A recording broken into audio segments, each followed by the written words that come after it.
ભરૂચ મનરેગા કૌભાંડમાં નવો વળાંક આવ્યો છે। કોંગ્રેસના નેતા હીરા જોટવાનીની પોલીસે ધરપકડ કરી, ત્યારે પોલીસે હીરા જોટવાનીની ધરપકડ બાદ ગીર સોમનાથથી તેમના પુત્ર દિગ્વિજયની પણ ધરપકડ કરી હતી। ભરૂચ મનરેગા કૌભાંડમાં હીરા અને જોટવાની અને તેની સંડોવણી બહાર આવી હતી। જે એજન્સીઓ પાસે મનરેગાનું કામ હતું એ બંને એજન્સીના પ્રોપ્રાઇટર બીજા હતા અને એજન્સીના ખાતા જેટલા પણ સરકારી રૂપિયા આવતા એ બધા જ હીરા જોટવા અને તેના પુત્ર દિગ્વિજયસિંહના ખાતામાં ટ્રાન્સફર થતા હતા। પોલીસે 14 દિવસના રિમાન્ડની માંગ કરતા કોર્ટે 6 દિવસના રિમાન્ડ આપ્યા છે। પોલીસે રિમાન્ડ દરમિયાન કયા પ્રકારની માહિતી અને પુરાવા એકત્રિત કરાશે તેના પર સૌની નજર રહેશે। રિમાન્ડ દરમિયાન અન્ય કોઈ નેતા કે અધિકારીઓને સંડોવણી સામે આવી શકે છે। સમગ્ર કૌભાંડ અંગે આપના ધારાસભ્ય ચૈતર વસાવાએ આક્ષેપ મૂકતા કહ્યું કે અગાઉ મેં જાહેર કર્યું હતું કે મનરેગા કૌભાંડના માસ્ટરમાઇન્ડ કોંગ્રેસના નેતા હીરા જોટવા છે। એ વાત સાચી પડી છે। ભરૂચના એસપીએ હીરા જોટવાના દીકરાની ધરપકડ કરી છે। મનરેગા કૌભાંડમાં ભાજપ કોંગ્રેસ બંનેના હાથ છે। કોંગ્રેસના નેતા હીરા જેઠવા અને સાંસદ બચુ ખાબડે મળીને પંચાયત પાસેથી કામો લઈ લીધા અને પોતાની એજન્સીને આપી પણ દીધા। ભાજપ કોંગ્રેસ નેતાઓની એજન્સીઓએ એક પણ વખત રેતી કપચી નાખ્યા વગર બોગસ બિલો પાસ કર્યા હતા।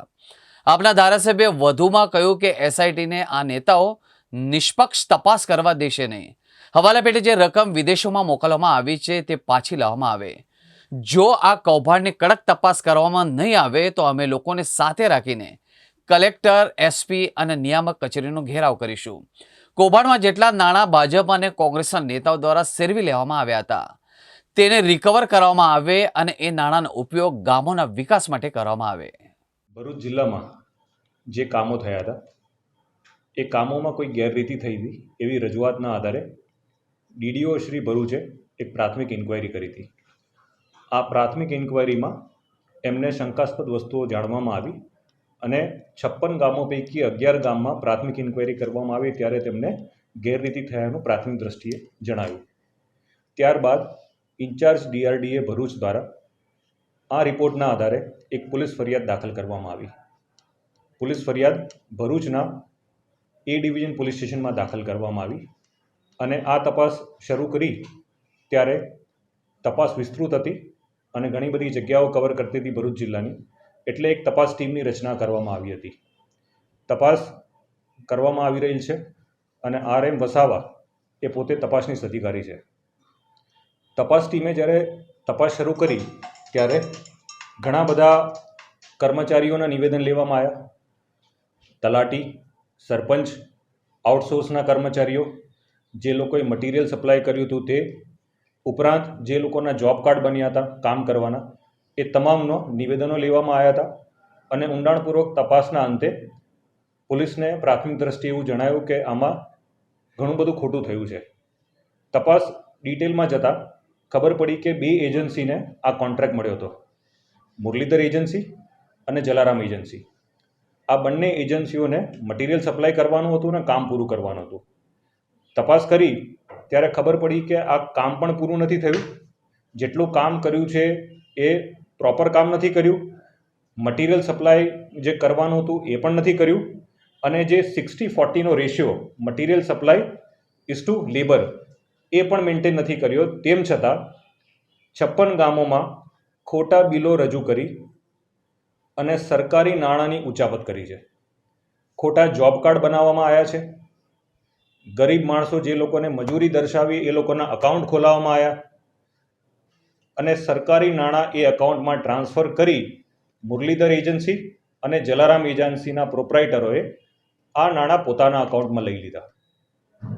આ આખી તપાસ પ્રાથમિક રીતે 11 ગામોથી શરૂ થઈ અને હાલ પણ ભરૂચ જિલ્લાના 3 તાલુકામાં આ કામો જે નથી કરવામાં આવ્યા અથવા અધૂરા કામો કરવામાં આવ્યા છે તેની તપાસ ચાલુ છે અને તપાસ દરમિયાન એવું જાણવા મળ્યું કે આ જે 2 એજન્સીના જે નામ છે એ નામ કાગળ ઉપર પ્રોપ્રાઇટર બીજા છે, પરંતુ તેના મેઇન સ્ટેક હોલ્ડર્સને જે મેઇન પૈસા લઈ જતા એ હીરા જોટવા અને અન્ય લોકો છે। જ્યારે ડિટેલમાં પૂછપરછ કરી ત્યારે એ પણ ખબર પડી કે સરકારી કચેરીઓમાં જે આઉટસોર્સના માણસો હતા એ આઉટસોર્સના માણસો આ 2 એજન્સીઓ દ્વારા મૂકવામાં આવી અને ખોટા બિલો રજૂ થયા છે, ખોટી સહીઓ કરી છે અને સરકારમાં આ કામ પૂરા થઈ ગયા છે, વ્યવસ્થિત થઈ ગયા છે અને રેશિયો જાળવીને પૂરા કર્યા છે એવી ખોટી રજૂઆત કરી અને સરકારી નાણાં એ લોકોએ ઉઠાયા. જ્યારે અકાઉન્ટ ડિટેલ્સ અને કોલ ડિટેલ્સ અને ગૂગલ મેપ ઉપરથી અમે લોકોએ સર્વે કર્યો અને અમારી તપાસ કરી તો 2021માં જે પરિસ્થિતિ હતી, 2022માં શું થઈ, 23માં શું થઈ, 25 સુધીની અમે પરિસ્થિતિનું ગૂગલ મેપ ઉપરથી પણ સર્વે કર્યો. એ જગ્યા ઉપરના લેટલોંગ લઈ અને એનો પણ સર્વે કર્યો કે કામ કેવા થયા છે. ઉપરાંત જે રીતે પ્રોસેસ પૂરી કરી સરકારી કચેરીને ડીડીઓ ઓફિસથી અંદર અમે ડોક્યુમેન્ટ્સ ભેગા કર્યા, એ લોકોના બેંક અકાઉન્ટ ડિટેલ લેવામાં આવ્યા, એ લોકોના ઇન્ટર કોન્ટેક્ટ શું હતા એ ખબર પડી, એ લોકોના આઉટસોર્સના માણસો કયા વિસ્તારના હતા અને કેટલા એક્સપિરિયન્સ હતા એ ડિટેલ લીધી અને એના અંતે અમારી તપાસ ટીમે નિષ્કર્ષ ઉપર આવી કે આમાં જલારામ એજન્સી અને મુરલીધર એજન્સીની પાછળ પણ ઘણા લોકો છે કે જે સંડોવાયેલા છે અને જે લોકોએ આ સરકારી નાણાંની ઉચાપત કરીને પોતાના વપરાશ માટે આ પૈસા રૂપિયા લીધા છે. 1 મહિના અગાઉ મેં પ્રેસ કોન્ફરન્સ કરીને પૂરા પુરાવા સાથે જાહેર કર્યું હતું કે મનરેગા કૌભાંડ એ માત્ર બચુભાઈ ખાબડ એમના પુત્ર જ નહીં પણ એમના પણ ગુરુ, એમના મનરેગાના માસ્ટર માઇન્ડ હીરા જોટવાના પ્લાનિંગથી આ મોટું કૌભાંડ થયું છે. અને મેં ત્યારે પણ જાહેર કર્યું કે આ મનરેગા કૌભાંડમાં ભાજપ અને કોંગ્રેસના નેતાઓએ ભાઈ ભાઈ બનીને ભાગ બટાઈ કરી છે. ત્યારે અહીંના જ શાસક પક્ષના એક સાંસદે એમનો બચાવ કર્યો હતો. હીરા જોટવાએ મને ચીમકી ઉચ્ચારી હતી કે ગુજરાતમાં ક્યારે નહીં થયો હશે એવડો મોટો માનહાનિનો કેસ હું ચૈતર વસાવા પર કરીશ.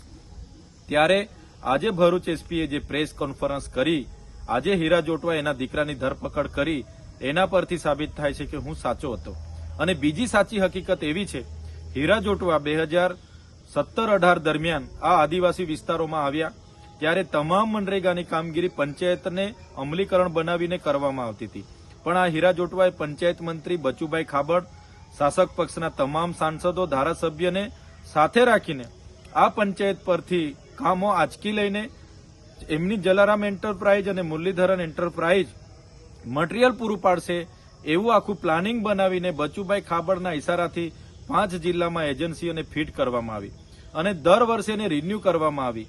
અને આ એજન્સીએ અને એના કોંગ્રેસના અને ભાજપના નેતાઓ બધા જ સાથે મળીને ક્યાંય પણ આ એજન્સીએ એક પણ ગાડી રેતી, કપચી, સિમેન્ટ, સળિયા નાખ્યા વગર બધા જ ભાજપ કોંગ્રેસના નેતાઓ સાથે મળીને આ બોગસ બિલો મૂકીને રોયલ્ટી કે જીએસટી વગર બોગસ બિલો મૂકીને કરોડો રૂપિયા સરકારી નાણાં એમણે સેરવી લીધા છે. અને આ એજન્સીમાં જેટલું પણ પેમેન્ટ જમા થયું લગભગ 5 વર્ષ દરમિયાન 5 જિલ્લાઓમાંથી 2500 કરોડ રૂપિયા એમાં જમા થયા. તેમાંથી અમુક નાણાં આ હીરાભાઈ જોટવા પોતે જ એના પ્રોપરાઇટર હતા, માત્ર કાગળ પર બીજાને પ્રોપરાઇટર દર્શાવતા હતા. તો આ તમામ નાણાં હીરાભાઈ જોટવાએ કેટલાક નાણાં સ્થાનિક નેતાઓને, અધિકારીઓને અને કેટલીક પાર્ટીઓને ફંડ આપ્યું છે. અને બીજા જેટલા પણ મોટા નાણાં હતા એ હીરાભાઈ જોટવા, એમના પુત્ર દિગ્વિજય જોટવા, અભય જોટવા જ્યારે લંડનમાં ભણીએ છે એમ કરીને ત્યાં રહેતા હતા, તમામ નાણાં અહીંથી વિદેશમાં એમણે હવાલાના પેટે મોકલાવેલા છે. અને વિદેશમાં એક કંપનીમાં એમણે ખૂબ મોટું રોકાણ કર્યું છે. એમને ખબર હતી આજે નહીં તો કાલે કૌભાંડ કદાચ બહાર નીકળે તો આપણે વિદેશમાં જઈને પણ સેફ થઈ જઈશું. ત્યારે મારે સરકારશ્રીને વિનંતી છે, તમે આમાં સીબીઆઈ, ઈડી અને જીએસટી વિભાગને પણ જોડો. માત્ર એસઆઈટી બનાવીને તપાસ ચાલવા દેવાશે નહીં, કેમ કે જો સઘન તપાસ થાય તો અહીંના કેટલાક સાંસદો, મંત્રીઓ અને કેટલાક કોંગ્રેસના દિગ્ગજ નેતાઓ પણ આમાં બહાર આવે એવા છે. કેટલાક નામો બહાર આવે એવા છે, અધિકારીઓના નામો પણ બહાર આવે એવા છે. એમાં ટીડીઓથી લઈને નિયામક સુધીના નામો બહાર આવે એવા છે. એટલે એસઆઈટીને આ લોકો નિષ્પક્ષ તપાસ કરવા દેશે એવું મને લાગતું નથી. એટલે સીબીઆઈ તપાસ થાય, એની સાથે ઈડી, જીએસટી વિભાગ પણ જોડાય અને હવાલાના પેટે જે રકમ બહાર ગઈ છે એને પણ પાછી લાવવામાં આવે એવી અમે સરકારમાં માંગ કરીએ છીએ. સાથે સાથે જો સંતોષકારક તપાસ નહીં થશે તો આવનારા દિવસોમાં આ જે ભાજપ અને કોંગ્રેસના નેતાઓએ કરેલા કૌભાંડોને ઉજાગર કરવા માટે અને રિકવર કરવા માટે અમારે લોકોને સાથે રાખીને કલેક્ટર, એસપી અને નિયામકની કચેરીને ઘેરાવો કરવાની જરૂર પડશે. તો અમે 5 તાલુકામાં ઘેરાવા કરીશું એટલે સરકારને જરૂર જણાશે તો અમે તમામ લોકોને સાથે લઈને ગાંધીનગર ખાતે પણ અમે ઘેરાવા કરીશું. એટલે સરકારને નમ્ર અપીલ છે, તાત્કાલિક ધોરણે આમણે એજન્સીમાં જમા થયેલા નાણાં ક્યાં ક્યાં વાપરેલા છે, વિદેશમાં કયા હવાલે મોકલેલા છે અને કયા નેતાઓ, કઈ પાર્ટી અને કયા અધિકારીઓને એ નાણાં ચૂકવેલા છે, તમામની તપાસ થાય, રિકવર થાય અને એ નાણાંનો ફરી અહીંના ગામોમાં વિકાસમાં ઉપયોગ થાય એવી મારી માંગણી છે.